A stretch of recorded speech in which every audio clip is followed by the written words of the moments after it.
¿Cómo están ustedes? Muy buen día, un gusto de saludarlos. Hoy día vamos a conversar de un tema que yo sé que les va a interesar absolutamente a todos, a los que ya estamos jubilados y a los que van a estar en algún momento. Vamos a conversar sobre el tema de la reforma de pensiones. El gobierno presentó una nueva propuesta que busca destrabar la reforma previsional con una fórmula para distribuir aquel 6% de la cotización adicional con cargo al empleador. ¿Cómo va a funcionar? ¿Cómo influirá en los actuales pensionados? ¿Qué pasa en este marco de la reforma? El gobierno solicitó en marzo del 2024 una asesoría técnica de la organización OCDE para el trabajo que debería terminar este mes para luego evacuar un informe con las conclusiones. ¿Habrán terminado? ¿Qué dicen esas conclusiones?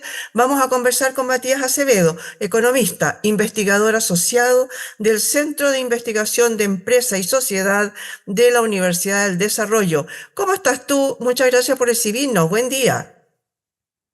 Buen día, Miriam. Muchas gracias por la invitación. Oye, Matías, a ver, hemos conversado muchísimo, hemos hablado en el programa con distintos expertos sobre el tema de la nueva ley de pensiones que está trabada hace muchos años, no solamente de ahora, ¿no? De hace mucho tiempo. Cuéntanos un poquito en lo que tú sabes, en lo que has podido investigar, en lo que han podido investigar ustedes como universidad, ¿qué está pasando con la ley? ¿Dónde están las trabas? ¿Solamente en ese 6%? Sí, bueno, es una buena pregunta, Miriam, porque la verdad es que ya llevamos, creo que vamos a cumplir 8 años tramitando una potencial reforma en pensiones y, y vamos encaminados hacia un tercer fracaso, digamos. Ojalá que no ocurra así, digamos. Eh, y la principal razón es porque Eh, el tema de las pensiones es una urgencia y en particular los gobiernos en general han avanzado y en particular el gobierno del expresidente Piñera con la incorporación de la PGU como instrumento que fue muy valorado por la ciudadanía, pero eso es lo que, en el fondo, eso es lo que entendemos como el pilar solidario. Pero las contribuciones, lo que de verdad va a ser el cambio en las pensiones y lo que necesitamos hacia adelante para que ninguna persona, no solamente viva su vejez en pobreza, eso para nosotros, eso es un deseo, digamos, no es lo mínimo que uno debería aspirar, sino que además tenga una vejez confortable, con tasas de reemplazo, que no le cambie drásticamente su nivel de vida por estar jubilado.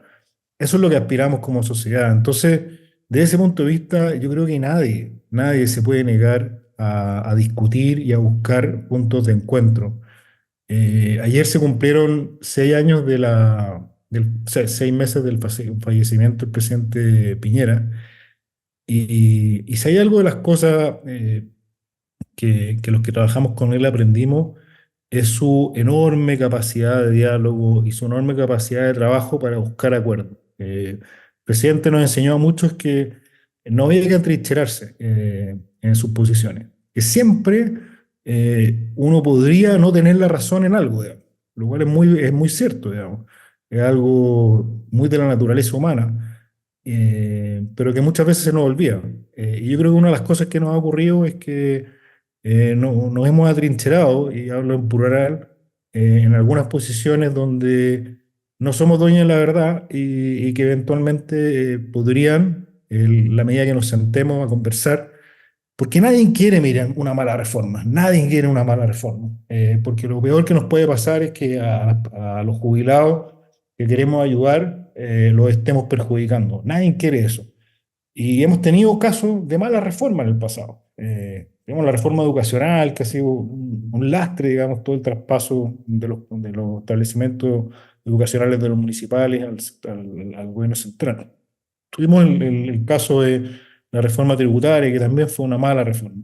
Pero hemos tenido buenas reformas también. El Pilar Solidario de la presidenta Bachelet, la PGU del presidente Piñera.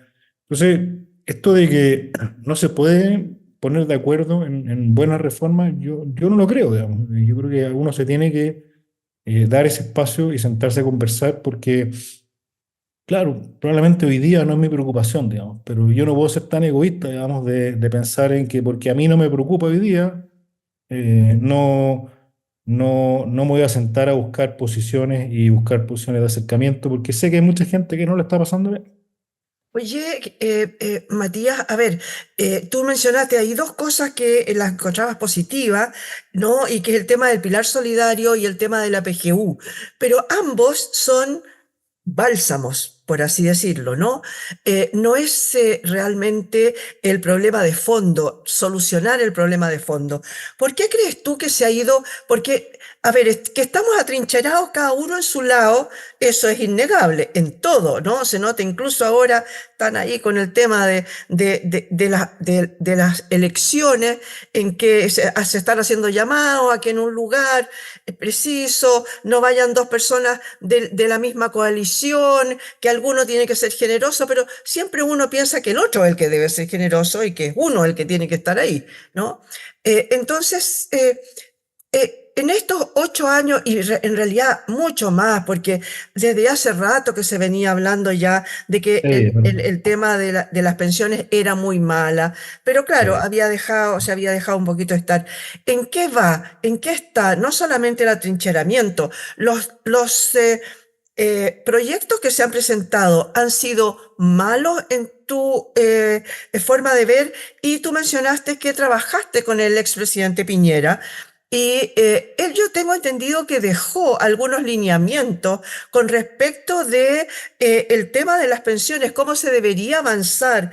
¿Tú nos puedes adelantar algo de eso antes que entremos a hablar precisamente de los cambios que se están proponiendo? Mira, más que el expresidente haya dejado así como un legado en eso, o sea, una instrucción en eso, eh, yo quiero interpretar, y esto es una interpretación, mi interpretación, porque me tocaba, yo era director de presupuesto y trabajaba todos los días con él, me tocaba asistir a todas las reuniones con él y al final, bueno, una persona que la veía más que a mi señora, digamos, y a mi hijo, uno la aprende a conocer muy bien, yo sabía lo que iba a decir antes de que lo dijera, digamos, entonces... eh, yo estoy seguro, convencido de que con esta propuesta que hizo el gobierno, este planteamiento que hizo el gobierno, el presidente estaría viendo una oportunidad para llegar a un acuerdo. Y creo que lo que están haciendo hoy día los senadores de oposición, el senador Coloma, el senador Galilea, el senador Cruzcoque, refleja fielmente lo que el presidente hubiera hecho, digamos, que es darse un tiempo para avanzar, un tiempo razonable. Probablemente lo que va a ocurrir hoy día es que se va a plantear un cronograma de trabajo de aquí a fin de año para votar y finalmente decidir si esto se vota a favor o en contra, pero darse ese espacio y esa oportunidad. Porque son temas complejos, ¿no? Y llegar y decir, ya, ahora con esta minuta voy a votarlo. Son temas complejos y obviamente todos los parlamentarios tienen el legítimo derecho de conocer los temas más allá de que en la tramitación anterior, la Cámara de Diputados se ha discutido latamente, pero bueno, ellos son senadores, digamos. Entonces, tienen el legítimo derecho a darse ese tiempo. Entonces, yo estoy seguro, convencido de que primero nos hubiera mandado un WhatsApp a todos los que sabemos algo para pedirnos minutas.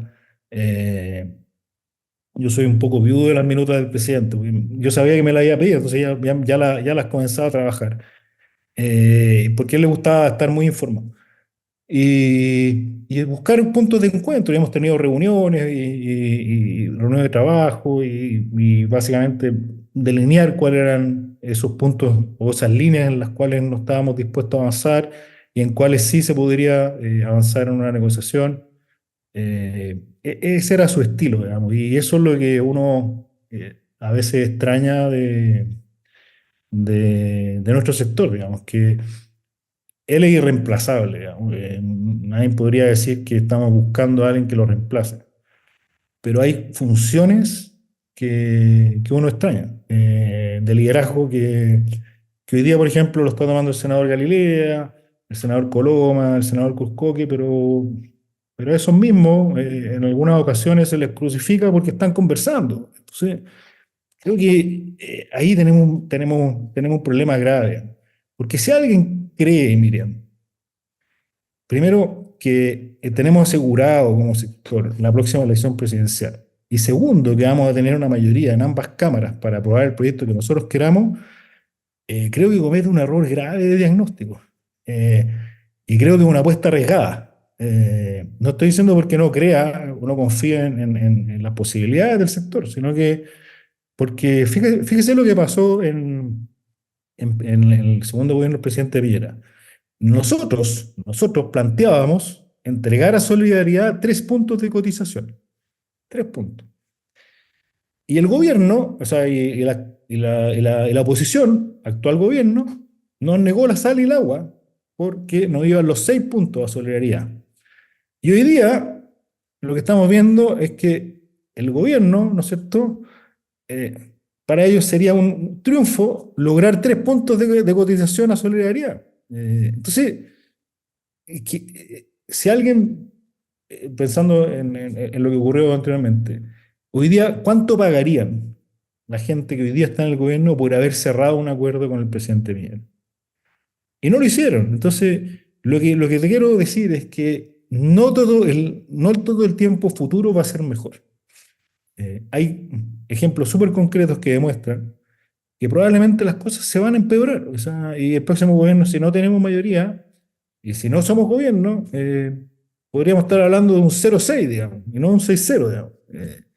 Y vamos a estar luchando porque un punto se vaya a la cuenta individual. Entonces, creo que ahí nos falta una mirada más de largo plazo.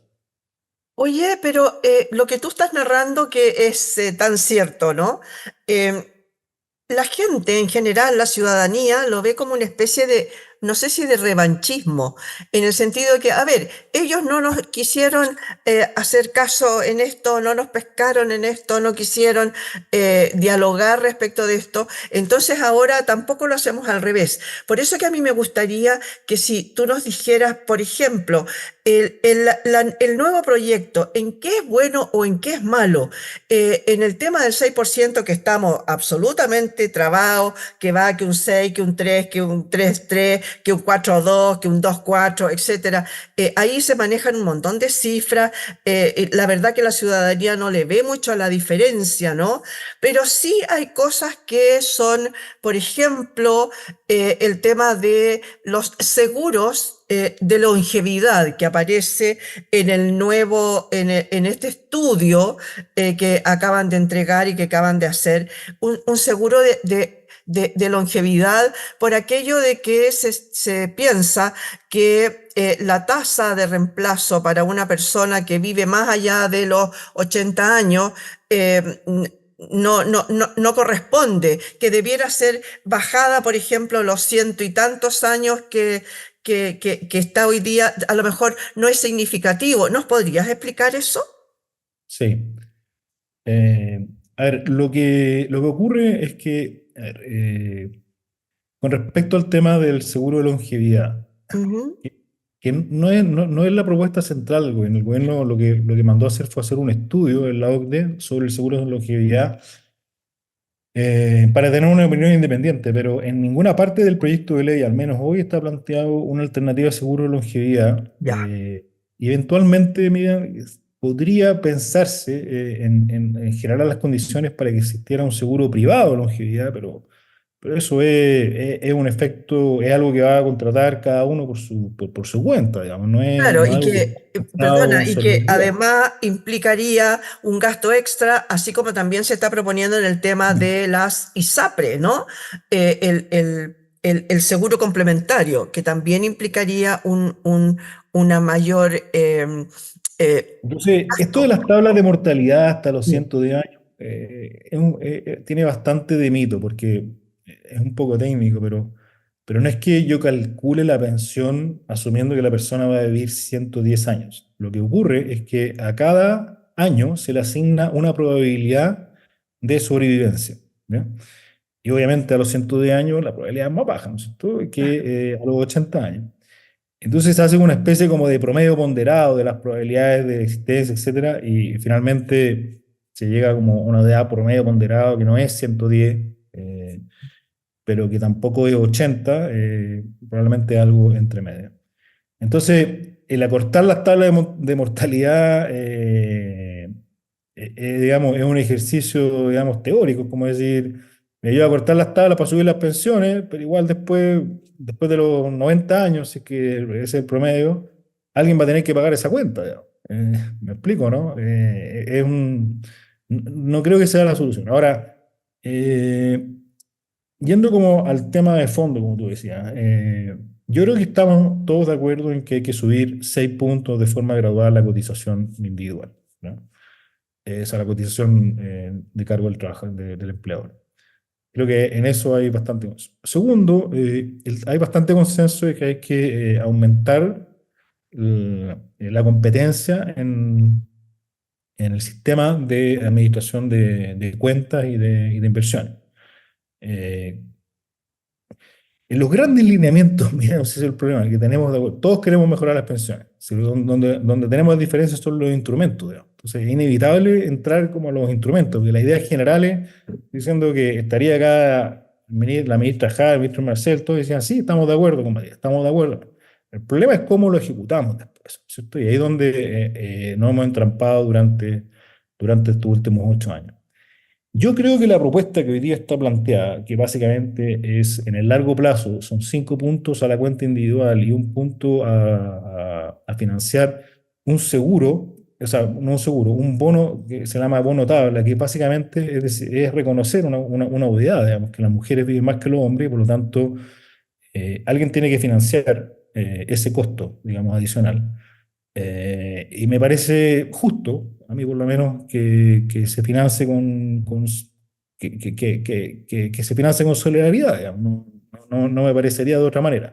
Idealmente con recursos fiscales, pero si no están, tampoco estamos hablando de un monto muy considerable. Entonces yo en ese sentido no, si eso le llaman reparto, yo no tendría ningún problema en firmarlo, digamos. Lo que surge más duda es que el gobierno ha planteado un mecanismo de préstamo, que básicamente es como que sus 2 puntos de la cotización de usted, Miriam, se entregan a un fondo y el fondo le entrega un certificado y que le dice que le va a devolver esa plata al momento de la jubilación a una tasa de mercado. Y eso ha generado dudas porque dice, bueno, ¿y qué seguridad me la van a devolver? Y etcétera, Ya. etcétera. Yo creo que ahí también falta más información de parte de las autoridades de cómo va a funcionar eso para que efectivamente se devuelvan los recursos, etcétera. Entonces, todas esas cosas que son bastante técnicas, solamente tomando estos dos ejemplos que hemos hablado, demuestran la necesidad que requieren los parlamentarios hoy día de tomarse un tiempo razonable para poder votar esto y tratar de lograr acuerdo en estos puntos.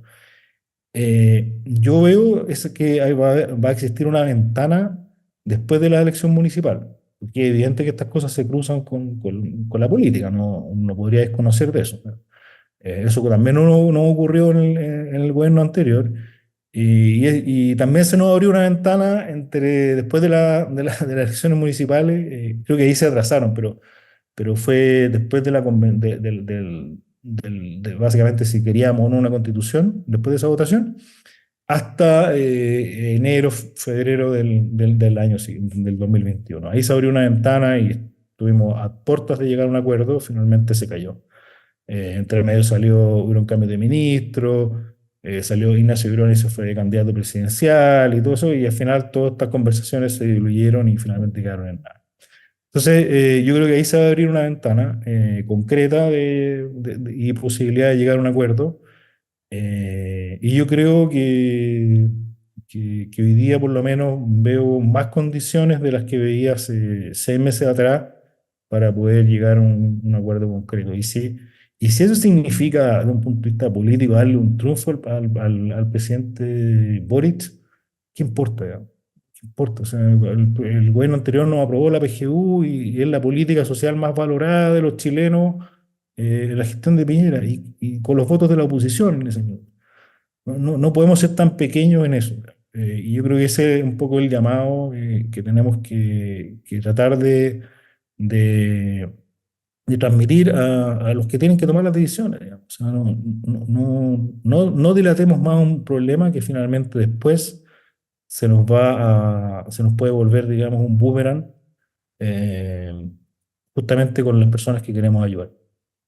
Oye, Matías, tú mencionaste ahí el tema, bueno, tú además eres economista, pero el ministro Marcel hace muy pocos días dijo que en realidad se podía, con esta nueva propuesta que se hacía, se podía subir muchísimo las pensiones actuales y ponía varios casos, varios ejemplos puso incluso, en que una persona que, no sé, recibía 300.000 pesos, voy a inventarlo porque no me acuerdo de la cifra exacta, pero que recibía 300.000 pesos de pensión, le iba a poder subir a 335.000 pesos. Pero eso es nada, po. La gente, yo creo que la gente está esperando un cambio un poco más radical, ¿no es cierto? Un poco mayor. Entonces mi pregunta va, ¿cómo se financia eso? Porque no solamente con ese 6%, nosotros cada uno cotizó 10%, ¿no? De su remuneración. Hace muchos años se cotizaba el 20 y tanto, y algunos hasta el 30. Cuéntame, según eso, ¿tú sabes de algunos países en los que sí tengan una pensión decente, digamos, con una tasa de reemplazo sobre un 70, un 80%? Sí, bueno, uno de los grandes problemas que tenemos en nuestro país es que efectivamente no solamente tenemos una tasa de cotización baja respecto a los países de la OCDE, que en general tienen una tasa de cotización que es el doble, sino que además a esa tasa de cotización baja hay que sumarle que la mitad de esa tasa son lagunas. Entonces, la tasa efectiva de cotización es 5 puntos. En la OCDE tienen una tasa de cotización de 20 puntos y las lagunas son solamente el 10%. Entonces, para hacer el ejercicio práctico, ¿no es cierto? Tenemos 13 puntos de cotización de diferencia entre nosotros y la OCDE, efectivos. Y eso es uno de los principales problemas de por qué tenemos bajas pensiones, ¿no es cierto? Ahora, yendo de pregunta, eh, uno de los cambios más importantes que tuvo la discusión de la reforma previsional en este último tiempo es que justamente se enfocó en lo que tú dices, en cuál es la tasa de reemplazo que nosotros queremos tener a futuro y cuál es la tasa de reemplazo objetivo que queremos mejorar.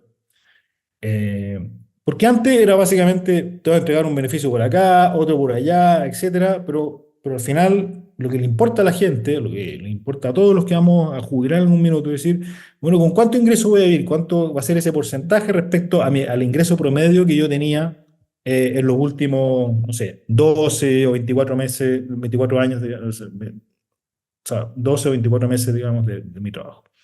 Y eso es lo que se llama la tasa de reemplazo, ¿no es cierto? Que es la pensión sobre el sueldo promedio de los salarios que recibí en mis últimos años de vida laboral. Y lo que está justamente buscando, orientando este proyecto, es que la tasa de reemplazo esté en torno a un 70%, ¿ya? Hoy día para los segmentos bajos de la población, mm, por la existencia de la PGU, está muy por sobre eso, ¿ya? Entonces, ahí, por decirlo así, la pega se hizo, ¿ya? Siempre se puede hacer más, pero bueno, los recursos son escasos y tenemos brechas no solamente en pensiones, en educación, en salud, en vivienda, etcétera. Entonces, tenemos que priorizar.